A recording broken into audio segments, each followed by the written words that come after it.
new Forza Motorsport game has a problem. Let me tell you about it. A couple of weeks ago, the developers actually invited me out to a behind closed doors session where, I'm not even joking, we spoke about Forza Motorsport online for 2 hours. We spoke about everything from how online actually works, the 3 key pillars, which is featured multiplayer, private lobbies, and rivals mode. And the developers also showed me some of the other features for the game, like how qualifying actually works, what happens when you actually get disqualified. And of course, we've got some more cars and more tracks to talk about. And in today's video, I'm going to tell you everything you need to know. Before we get into that, though, even though Forza Motorsport has a little bit of a problem, I'm still super excited to jump into it and try it out for myself and see how it's actually like to play.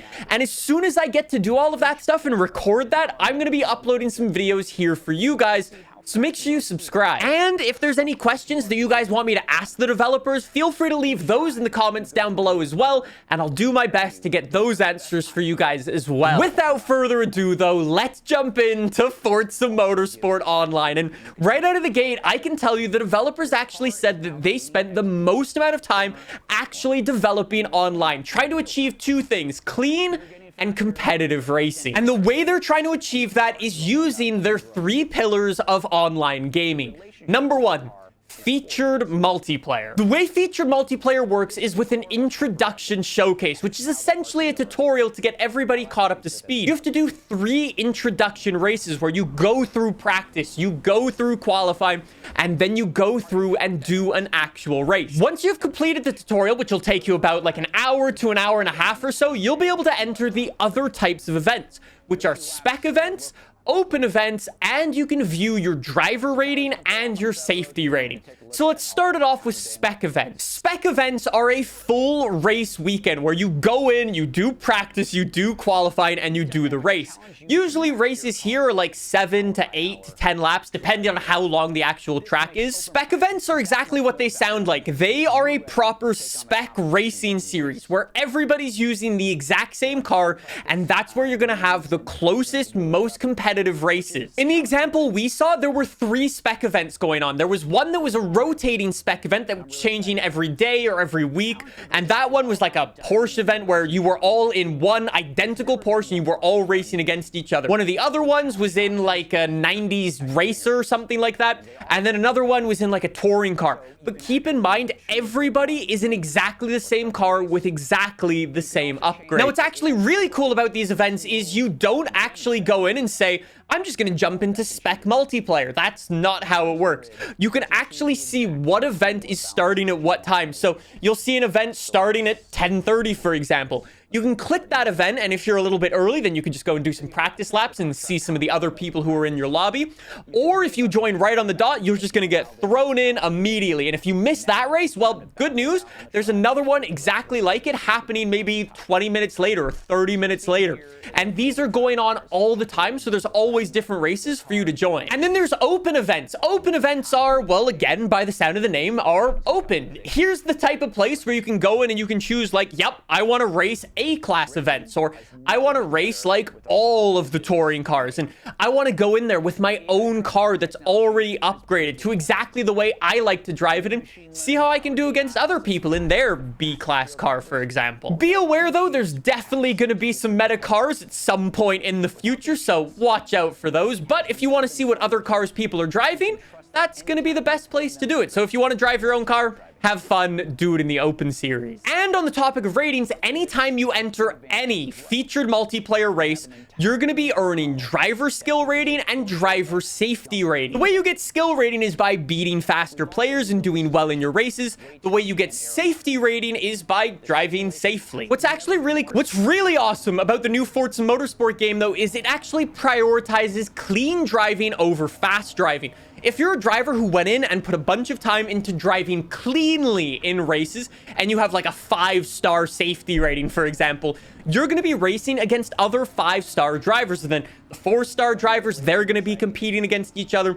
And then obviously in those brackets, then you're going to be sorted by your skill rating. But what's really nice is if you are a clean driver, you will always be driving with other clean drivers. And on the same sort of topic, if you are a dirty driver, for example, yes, you, if you ram too many people or you crash, you cut the corners, you're actually going to be getting an X. Like if you've seen in my iRacing videos, if you cut a corner, you might get 1x. If you crash into another car, you might get 4x. And if you rack up so many X's throughout the race, you're actually going to get disqualified and kicked out of the lobby. The last thing I'm going to say about featured multiplayer, though, is it's really cool the way the strategy actually works. If you go into qualifying, you're going to want to strategize your car setup for that. You're going to want to throw the soft compound tires on so you have the most amount of grip. And you're going to want to underfuel your car, probably so you can only do like a lap or two. So your car weighs as little as possible so you can go around the track as fast as you can. But then when you actually get into the race, you're going to want to chuck on the medium tires or the hard compound tires. So you probably don't have to do a pit stop. And you probably want to put in a little bit more fuel than you otherwise would because who knows what'll happen in the race. It's actually a really, really cool system. And I really like the way the developers are introducing strategy into proper online races. I can't wait to try it out for myself. All of that sounds fantastic. I think that's enough about featured multiplayer, though. Let's move things on to online private lobbies. This is where I actually spend most of my time, and I'm happy to report it pretty much just works exactly the way as it did before, but we've got some new options. For example, you can actually set the lobbies up where you can limit the amount of horsepower. So if you want to do like, oh, let's do a lobby maximum 600 horsepower and your car has to weigh a minimum of 3,000 pounds. You can go in and set the lobby exactly like that, which is awesome. And you can also ghost back markers. So if you've got some really fast people in the lobby and just zooming around, if they go to lap people, those people being lapped will be ghosted, so they won't be able to grief those other players. Let's move it on to rivals. And again, I'm happy to report everything's exactly the same here. You can go in onto whatever track in whatever car you want and set the fastest lap times you can. It's as simple as that. However, there is actually a very cool new feature that's actually built into all of the modes when you're doing practice. Say, for example, you're going in rivals and you're like, oh yeah, let's do this lap, and oh, I messed up the corner and I put it into the wall. Well, instead of driving around the whole circuit so you can go in and do another lap, if you pause the game, you can scroll down and select skip lap, and the game will spawn you right at the end of the track, flying along the start-finish straight, so you can go in and just try your next lap again. Anyways, you might be saying, Nick, what about those new cars and new tracks? Well, we've actually got 2 tracks to talk about. Road America is officially confirmed from the developers. Even though we spotted it back in June, the developers finally said, yeah, it's coming to the game. And the Nürburgring. This one isn't actually officially confirmed just yet, but it has been spotted in an old piece of video content that was shared a little while ago. The developers haven't officially confirmed it just yet, so we'll have to see, but there you go. It was seen, so that's nice. One of the other new tracks is the Grand Oak Raceway. It's a fictional circuit, and it actually looks pretty cool. And there's also some new cars that are confirmed, like this little Formula car. There's the Lincoln Co. that you've seen driving around throughout this video, and a bunch of other stuff that was featured in Forza Horizon 5 and is making its way over to Forza Motorsport. Now, you might be saying, Nick, everything you've mentioned so far sounds pretty awesome. Like, what's the problem with the new Forza Motorsport? You might remember a video that I made back in June talking about Forza Motorsport's career mode and the Builders Cup. In that video, I spoke about the Forza Motorsport upgrade system and how the upgrade system is changed. If you want to upgrade your car now, you need to level up your car. And if you want to max upgrade your car, you'll need to spend between 2 to 3 hours driving your car on a racetrack to earn car XP to then be able to upgrade your car. Essentially, it's a very long, tedious process if you're a person who enjoys car customization. And I'm not gonna lie, when I uploaded that video back in June, it was a pretty controversial system, and that system just gets even more controversial today because that same upgrade process is also being used for online. And that creates some massive, massive problems. Let me set the scene, for example. Let's just say your favorite YouTuber is hosting a competition where you can win some prizes if you do quite well.